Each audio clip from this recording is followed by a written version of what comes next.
Hello friends, competitive पाठशाला में आप सभी प्यारे फ्रेंड्स का बहुत बहुत स्वागत है।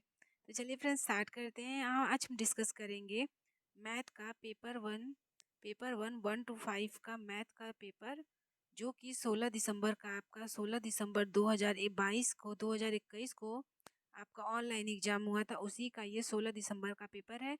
और इसके पहले की क्लास में हमने 22 दिसंबर और 23 दिसंबर मैथ के पेपर सॉल्व किए हैं। 22 दिसंबर और 23 दिसंबर के मैथ के पेपर हमने पिछले वीडियो में सॉल्व किया था। तो आप जिन लोगों ने वो क्लास नहीं देखा है, प्लेलिस्ट से जाकर उन क्लास को देख सकते हैं।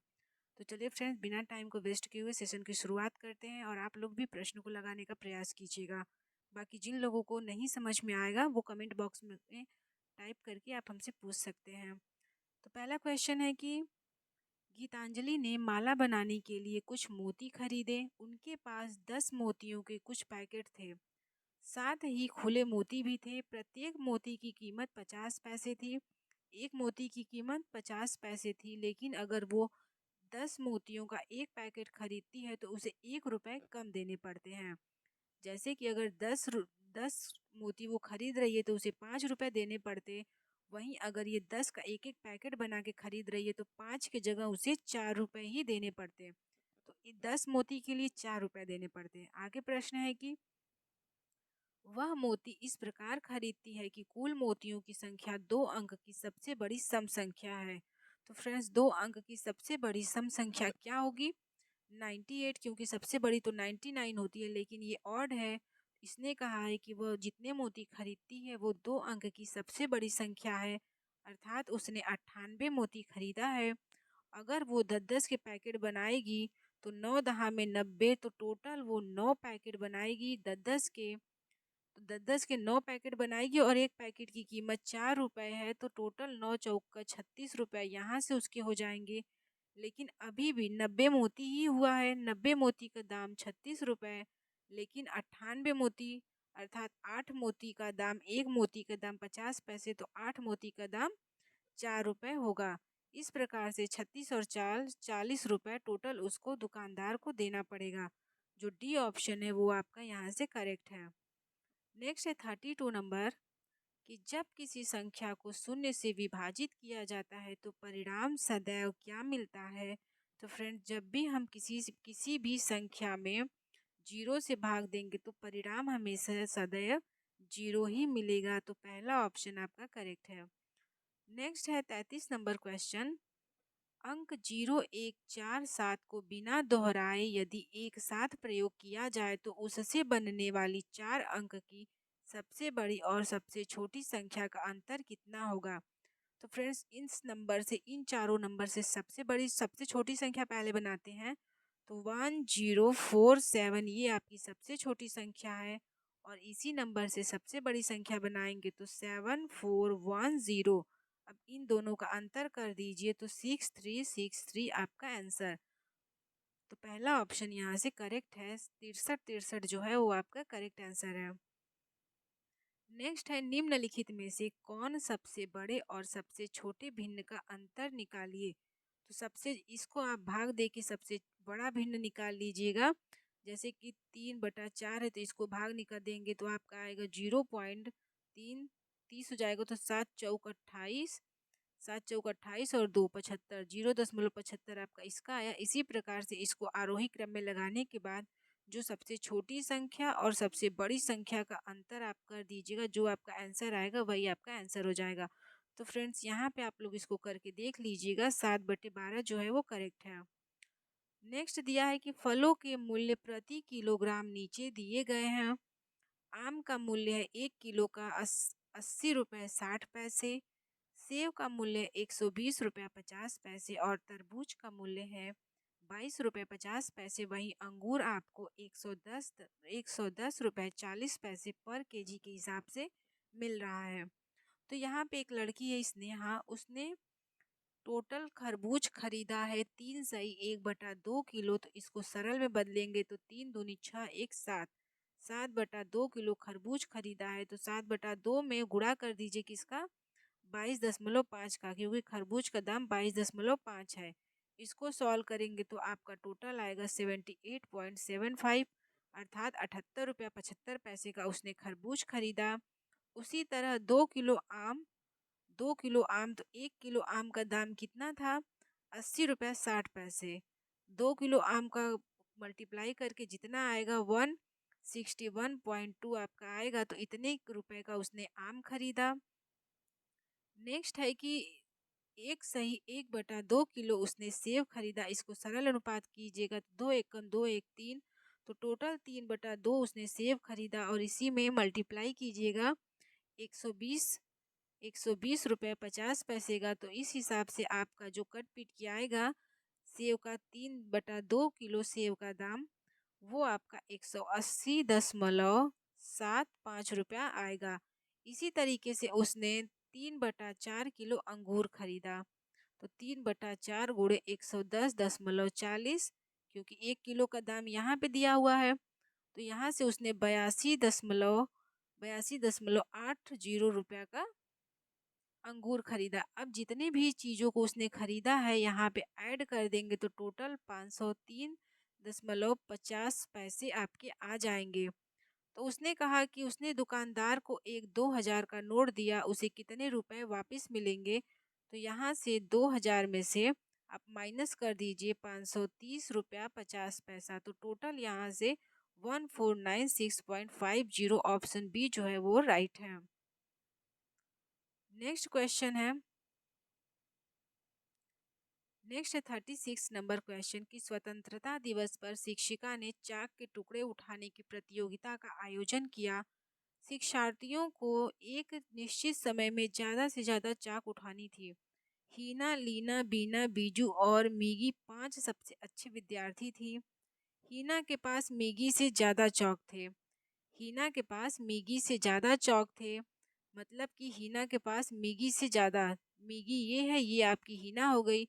मीगी बीना से ज़्यादा चौक इकट्ठा नहीं कर पाई, अर्थात बीना के पास इससे ज़्यादा होगा, ये बीना हो गई, ये मीगी हो गई। नेक्स्ट है लीना को बीना से कम और मीगी से ज़्यादा चौक मिले। मी इससे कम और इससे ज़्यादा चौक मिले। बीजू विजेता है, लेकिन हीना दूसरे स्थान पर आती है। इस प्रकार से दूसरा पुरस्कार जीतने वाला, मतलब दूसरे नंबर पर कौन आपका आएगा, यहाँ से जो दूसरे नंबर पे आपकी आएगी, आप इसको भी अपने हिसाब से करके देखिएगा। बीना जो है वो दूसरे पोजीशन पे आएगी। नेक्स्ट है 37 नंबर क्वेश्चन, 0.50 और 0.70 के बीच कितनी दशमलव संख्याएं होती हैं? तो किसी भी दो संख्या के बीच में असंख्य दशमलव संख्याएं पाई जाती हैं। नेक्स्ट है एक समकोण त्रिभुज एबीसी के निम्नलिखित कथनों को पढ़िए। एक त्रिभुज में कोण बी 90 डिग्री का है और इसका क्षेत्रफल 6 सेंटीमीटर और 4 सेंटीमीटर भुजा वाले आयत के क्षेत्रफल के बराबर है। दूसरा है कि कण और आधार के बीच का अंतर 6 सेंटीमीटर और कण और लंबवत का आधार 3 सेंटीमीटर है। तो त्रिभुज एबीसीडी के कण की माप के लिए दिए गए सही विकल्प को चुनिए। केवल कथन 1 में दिया गया डेटा पर्याप्त उत्तर देने के लिए पर्याप्त है, या फिर केवल कथन 2 में दिया गया डेटा, तो यहाँ पे जो डेटा है दोनों कथन 1 और 2 में दिया गया डेटा एक साथ प्रश्न के उत्तर देने के लिए पर्याप्त नहीं है। डी वाला ऑप्शन जो है वो आपका करेक्ट है। नेक्स्ट है 39 नंबर कि एक ठोस आकृति जिसकी सभी सतहें एक समान है वह आकृति नहीं हो सकती है। तो घन की सभी सतह समान होती है, चतुष्फलक अष्टफलक की सतहें समान होती हैं, जबकि त्रिकोणीय प्रिज्म की सभी सतहें एक समान नहीं होती हैं। सी जो है वो राइट है। नेक्स्ट क्वेश्चन है 40 नंबर की एक आयताकार कागज का क्षेत्रफल 208 वर्ग सेंटीमीटर है, मतलब लंबाई गुणे चौड़ाई की वैल्यू 208 है।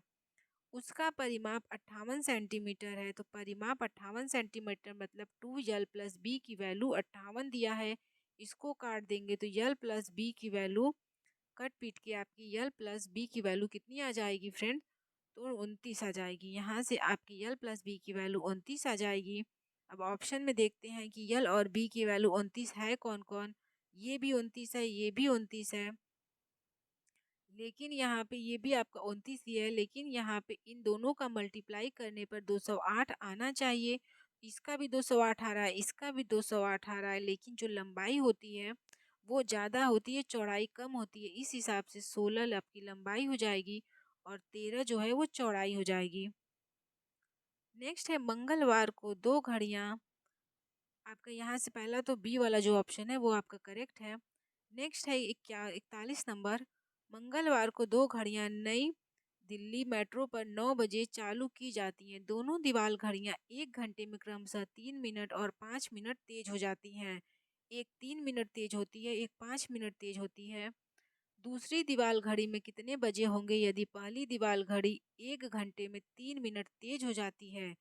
बुधवार को सुबह 6:27 का समय प्रदर्शित करती है।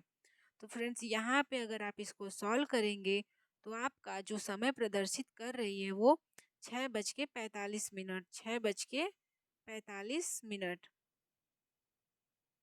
नेक्स्ट है 42 नंबर क्वेश्चन कि शहर में ऑटो रिक्शा का किराया इस प्रकार है।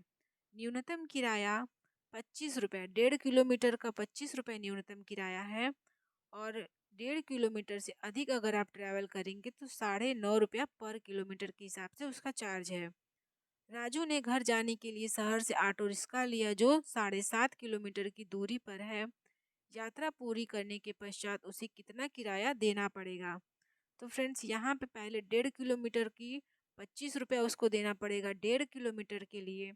बाकी इसमें से बचा कितना 6 किलोमीटर और पर किलोमीटर के हिसाब से 9.5 का मल्टीप्लाई कीजिएगा, जितना आएगा उसमें 25 आप ऐड करेंगे तो यहाँ पे आपका 82 जो है वो करेक्ट हो जाएगा।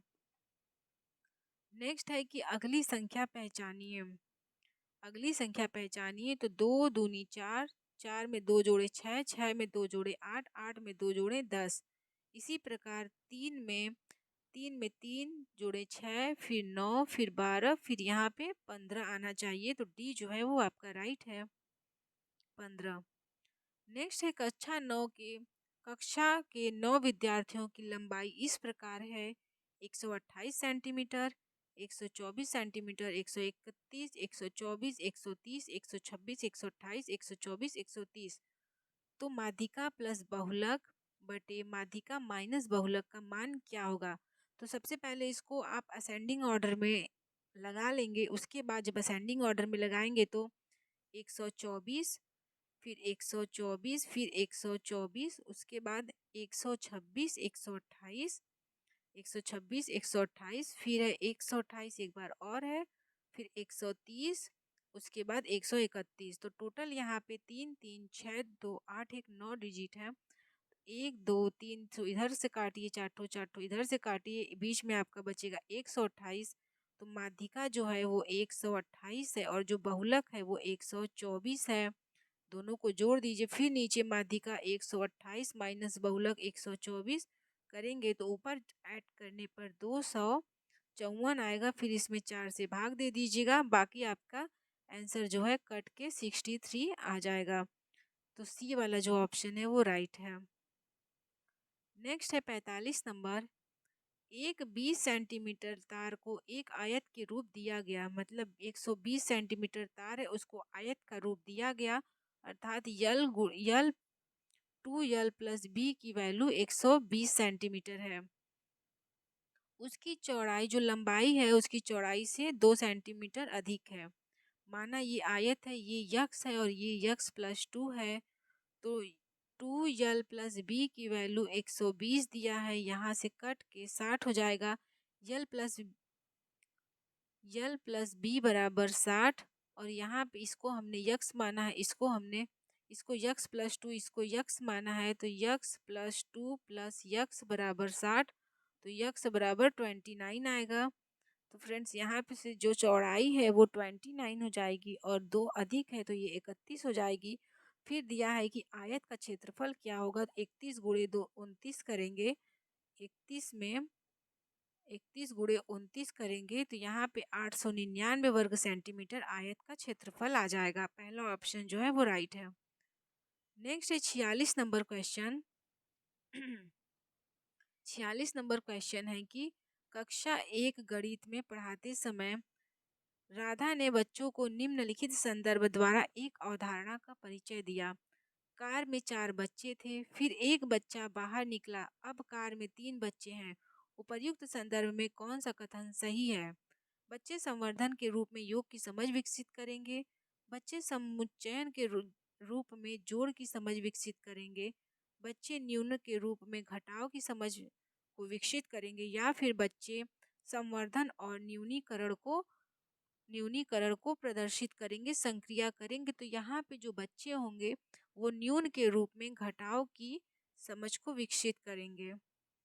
नेक्स्ट है 47 नंबर क्वेश्चन। प्राथमिक स्तर पर गणित में रचनात्मक मूल्यांकन में शामिल है। तो प्राथमिक स्तर पे जो गणित में मूल्यांकन होगा, गणित अधिगम में कमियां पहचानना और शिक्षा शास्त्र में सुधार करना, जो बी है वो करेक्ट है। नेक्स्ट है 48 नंबर क्वेश्चन। निम्नलिखित में से गणित पढ़ाने के लिए निगमनात्मक विधि लक्षण नहीं है।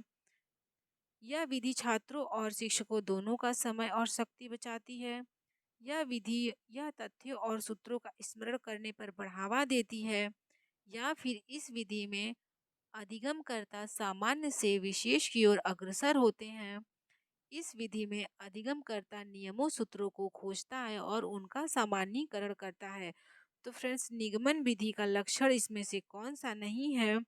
इसमें वो नियमों सूत्रों की खोज करता है और उसका सामान्यीकरण करता है। या फिर तो यहाँ पे तथ्यों और सूत्रों को स्मरण करने पर बढ़ावा देती है। जो बी ऑप्शन है वो आपका निगमन विधि के परिप्रेक्ष्य से सत्य नहीं है। नेक्स्ट है 49 नंबर क्वेश्चन। गणित की पदानुक्रम प्रकृति एवं अवधारणाएं तर्क संगत, संरचित और संबंधित है। निम्न कथनों में से कौन से इसकी व्याख्या के लिए अतिरिक्त उपयुक्त है? इसमें से कौन इसकी व्याख्या के लिए सबसे ज्यादा उपयुक्त है? योग की अवधारणा के निर्माण के बाद गुणन आता है। योग और गुणन पृथक अवधारणाएं हैं जो एक दूसरे से स्वतंत्र हैं। या फिर गणितीय अवधारणाओं का मूल्यांकन केवल योगात्मक के लिए नहीं होता है। नेक्स्ट है कि संख्या का ज्ञान विकास, योग और व्यकलन की अवधारणा के पहले होना चाहिए। तो फ्रेंड्स, संख्या के जो विकास का ज्ञान है, यहाँ पे आपके ऑप्शन दिए गए हैं कि केवल बी सी सही है, ए और डी सही है, या फिर ए बी डी सही है, या सी और डी सही है। तो फ्रेंड्स, यहाँ पे जो आपका ए बी और डी है वो तीनों आपके सही हैं। नेक्स्ट है उच्च गणित की कक्षाओं में छात्रों की भागीदारी की तुलना में कम है। इसका कारण यह हो सकता है कि छात्राओं की तुलना में पुरुष छात्र गणित में बेहतर हैं। गणित एक बहुत कठिन विषय है और छात्रा के पास गणित पढ़ने का रुझान नहीं होता है। या फिर सामाजिक और शिक्षकों की अपेक्षाएं जो है जेंडर पर आधारित है। तो फ्रेंड्स, यहाँ पे जो सी वाला है केवल एक वही सही है कि सामाजिक और शिक्षकों की अपेक्षाएं जो होती हैं वो जेंडर पे आधारित होती हैं। नेक्स्ट है निम्नलिखित में से कौन से उपकरण अधिगम की कठिनाई की विशिष्ट प्रकृति के निदान में सहायक नहीं है? कक्षा का अवलोकन, मौखिक प्रतिक्रियाओं का विश्लेषण, छात्रों का लिखित कार्य, संचयी और उपाख्यान रिकॉर्ड, या फिर योग्यता परीक्षण। तो यहाँ पे छात्रों का जो लिखित रिकॉर्ड है वो तो आपका नहीं होना चाहिए। तो सी वाला आपका कट गया। ए और बी जो है, ई आपका है योग्यता का परीक्षण भी नहीं करेंगे। तो जो ए और बी है पहला ऑप्शन वो आपका राइट है। नेक्स्ट है 34x6 को हल करने के लिए एक विद्यार्थी नीचे दिए गई प्रणाली का प्रयोग करता है। पहले वो 30 में 4 जोड़ता है, फिर 6 से मल्टीप्लाई करता है, फिर इस प्रकार से सॉल्यूशन के हल को प्राप्त करता है। उपर्युक्त प्रणाली के निम्नलिखित में से कौन सा कथन सही है? विद्यार्थियों का गुणन का अवधारणात्मक ज्ञान और वह इसे अपघटन की प्रणाली से संचरित करने में सक्षम है। या फिर यह गुणन की एक मानसिक मानक कलन विधि नहीं है। तो फ्रेंड्स, ये एक मानक कलन विधि है। यह गुणन की समस्या को हल करने की तात्कालिक अनुमान और प्रयास विधि है। तो डी वाला ऑप्शन है वो आपका राइट है। नेक्स्ट है 53 नंबर। निम्नलिखित में से कौन कौशल गणित में आकार, दिक् स्थान और माप के शिक्षण से जुड़े हुए हैं? माप के शिक्षण से जुड़े हुए हैं। यहाँ पे आपके सममितियाँ खोजना और सौंदर्य शास्त्रीय भाव प्राप्त करना या फिर सांख्यिकी अंकगणितीकरण यानी अंकों को अवधारणाओं जैसे कि क्षेत्रफल, परिमाप आदि से जोड़ना। नेक्स्ट है शिक्षार्थियों में प्रारंभिक अंकगणित को बढ़ावा देना। तो यहाँ पे केवल विज्ञान के साथ गणित को समाकलित करना। तो डी वाला आपका गलत है, ये भी कट जाएगा, ये भी कट जाएगा। और शिक्षार्थियों में प्रारंभिक अंकगणित को बढ़ावा देना, इस हिसाब से ए बी सी यानी कि ऑप्शन सी जो है वो करेक्ट है। नेक्स्ट है सुक्ति गणित अधिगम का पाठ प्रारंभ घर से होता है का अर्थ है कि बच्चों को गणित पढ़ाने का उत्तरदायित्व अभिभावकों का है। घर के वातावरण में प्रचुरता में संसाधन उपलब्ध होते हैं जिनका उपयोग गणित के अधिगम में प्रभावी ढंग से किया जा सकता है। या फिर गृह कार्य गणित अधिगम का महत्वपूर्ण हिस्सा होता है। नेक्स्ट है अधिगमकर्ताओं के गणितीय कौशल में वृद्धि के लिए घर में निजी शिक्षक सहायता कर सकते हैं। तो यहाँ पे जो सुक्ति गणित अधिगम का प्रारंभ घर से होना का अर्थ है कि घर का वातावरण में प्रचुरता में संसाधन उपलब्ध होते हैं जिनका उपयोग गणित के अधिगम में प्रभावी ढंग से किया जा सकता है। तो बी ऑप्शन जो है यहाँ से राइट है। नेक्स्ट है 55 नंबर क्वेश्चन। जब बच्चों को शाब्दिक प्रश्न हल करने के लिए दिया जाता है तब वह बहुधा व टिप्पणी करते हैं कि यदि आप मुझको बताओगे कि मैं कौन सी संक्रिया करनी है तो मैं हल करूंगा। इस प्रकार के उत्तर का क्या कारण हो सकता है। तो यहाँ पे जो बच्चे हैं, बच्चे शाब्दिक प्रश्नों को पसंद नहीं करते और छुटकारा पाना चाहते हैं, ऐसा नहीं है। शाब्दिक प्रश्न के प्रति छात्रों की दुर्वृत्ति है, ये भी नहीं है। बच्चों में परिज्ञान कौशल की कमी है। बच्चे आलसी और प्रश्न के पढ़ना नहीं जानते हैं। तो यहाँ पे जो बच्चों में परिज्ञान कौशल की कमी है, क्योंकि वो शाब्दिक प्रश्नों को नहीं बल्कि अगर आप 2+2 देंगे तो वो आसानी से कर लेंगे, 2-4 करेंगे तब भी वो कर लेंगे, लेकिन शाब्दिक प्रश्नों का उनके प्रति कमी है, कौशल में परिज्ञान में कमी है। नेक्स्ट है 56 नंबर क्वेश्चन कि प्राथमिक कक्षा में ज्यामिति का नियमित आकृतियां पढ़ाने के लिए अध्यापक ने क्रियाकलाप का एक निश्चित क्रम तैयार किया। उन्हें एक सादृश्य क्रम में व्यवस्थित किया गया। भिन्न भिन्न आकृतियों के विशिष्ट लक्षणों की खोज करते हैं। छात्र अपने आसपास की द्विआयामी वस्तुओं को चित्रित करते हैं। छात्रों को भिन्न आकृतियों के कटे हुए दिए गए, उन्हें कहा गया कि वे इनके एक समान वस्तुओं को अपने आसपास पहचाने और छात्र आकृतियों के उनके लक्षण के अनुसार वर्गीकृत करते हैं। तो सी के बाद आपका डी वाला ऑप्शन होना चाहिए। सी के बाद डी वाला ऑप्शन आपका डी वाले में है, तो डी वाला जो है वो करेक्ट है। नेक्स्ट है 57 नंबर क्वेश्चन। कक्षा 2 के छात्रों को संख्याओं का योग पढ़ाने के लिए अध्यापक ने एक क्रियाकलाप का आयोजन किया जिसमें उसे रंगीन मोतियों का प्रयोग किया। यह क्रियाकलाप छात्रों में निम्न में से किसका विकास करने में सहायक होगा। अनुमान लगाने में, मानदर्शन में, निरूपण प्रदर्शन करने में। तो यहाँ पे अनुमान लगाएगा या फिर यहाँ पे वो दृश्यीकरण करेगा, प्रदर्शन करेगा। बी और सी यानी कि ऑप्शन सी जो है वो आपका राइट है। नेक्स्ट है 58 नंबर क्वेश्चन। एक व्यकलन प्रश्न 83 में से 56 का कुछ छात्रों ने उत्तर दिया कि 33 छात्रों द्वारा की गई अशुद्धि को संबोधित करने के लिए अत्यधिक उपयुक्त रणनीति कौन सी नीति है। अभ्यास के लिए ऐसे ही प्रश्न दें। छात्रों को कहें कि वे समस्याओं को एक बार दोहरा कर हल करें और अपने उत्तर की जांच करें। ये तो दोनों आपका रॉन्ग है। नेक्स्ट है उन्हें एक अंक वाली संख्या के उदाहरण दें और बाद में 2 अंकों वाली संख्या पर बढ़ें। या फिर संख्याओं के पुनर्समूहीकरण की समझ बनाने के लिए स्थानीय मान की अवधारणा पर पुनः विचार करें। तो जो डी है वो आपका राइट है। नेक्स्ट है सेकंड लास्ट क्वेश्चन। कक्षा 1 के प्रकरण भिन्न पदार्थों के मापों की तुलना का परिचय देने के लिए निम्न में से कौन सा अत्यधिक उपयुक्त है। अलग अलग पदार्थों का अवलोकन करो और तुलना करो। अमानक इकाइयों के प्रयोग से मापों की तुलना, मानक इकाइयों का प्रयोग और पदार्थों के अध्यारोपित करो और तुलना करो। तो यहाँ पर सबसे पहले अमानक इकाइयों का प्रयोग करेगा और तुलना करेगी। अमानक इकाइयों का प्रयोग करना और मानक इकाइयों के प्रयोग और तुलना करना। तो जो बी और सी है वो आपका राइट है, तो बी वाला ऑप्शन करेक्ट है। नेक्स्ट लास्ट क्वेश्चन है, निम्न में से कौन से उद्देश्य सत्य हैं? निम्न में से कौन सही है? प्राथमिक कक्षा के छात्रों में मानसिक परिकलन कौशल के विकास को प्रोत्साहन दिया जाना चाहिए। ये तो आपका करेक्ट है। केवल ड्रिल, केवल जहाँ आएगा वो निगेटिव है, बी ऑप्शन आपका कतई नहीं होगा। नेक्स्ट है मानसिक परिकलन कौशल प्रश्न को हल करने के लिए औपचारिक और अनौपचारिक रणनीतियों को प्रोत्साहित करना चाहिए। ए और सी सही है। इस हिसाब से पहला ऑप्शन ए और सी वाला जो है वो करेक्ट है।